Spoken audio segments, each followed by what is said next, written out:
somebody tell me what this is? It floats for a toilet. Yes. Or it could be used to use Archimedes' principle.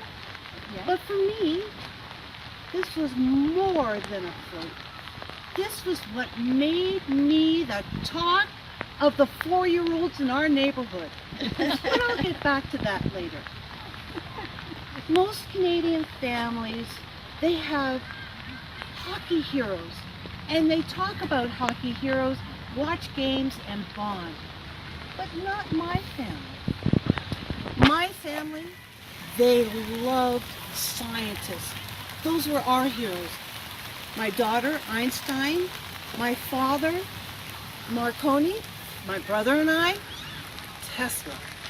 And for us, our jam was getting together and talking about the new scientific papers that were out, new discoveries, and any quirky thing that could possibly be in the realm. Life with a genius. Our home was filled with the most bizarre things. For example, we had ion generators, negative ions, meters on every floor. My dad's laboratory downstairs looked like something out of Frankenstein, with oscilloscopes, lightning going up and down, arcs. It was amazing. It even had all sorts of different wires. And not only that, he loved to experiment on people. And who did he experiment on? My friends. My friends used to come over and be willing guinea pigs. For example, there was something called the zapper. We'd all get on the floor, hold hands, and Dad would bring out the zapper, which was contained in a box. And out of the box came 2 wires with handles. We'd all hold hands, and all of a sudden, the pulses would start. The pulses would get stronger, and then faster, and we'd all be shaking.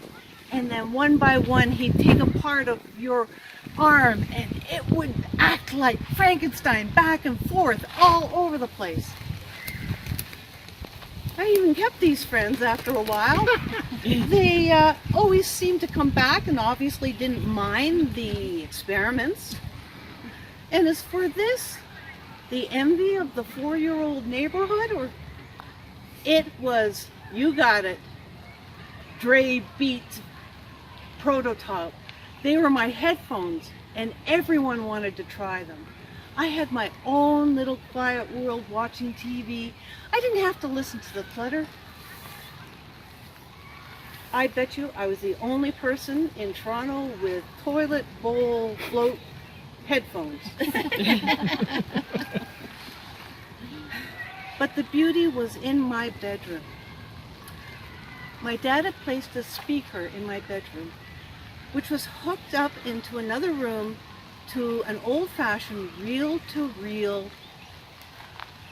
tape recorder. And on this tape recorder, there were stories.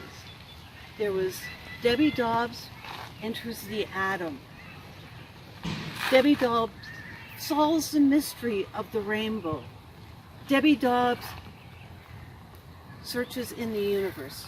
My 2 favorite stories were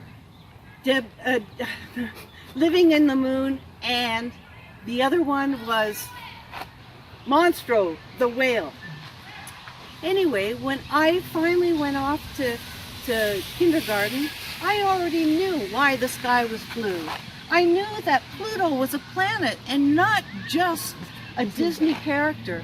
I loved learning until I got to grade 3.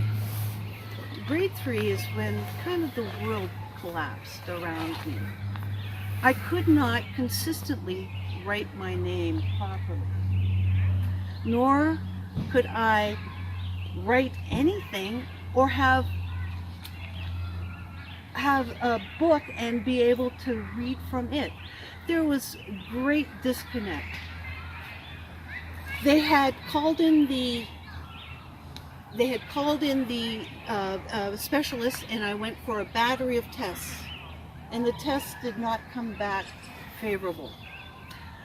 I would not go beyond an intellectual level or an educational level beyond grade 6.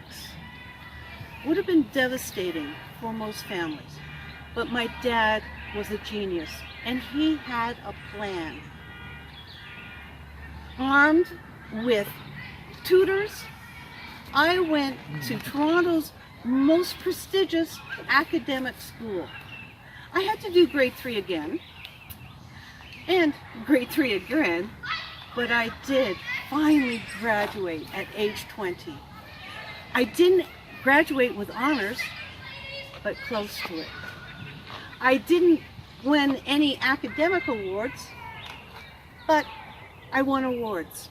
And if it wasn't for my father, I would have never have made it.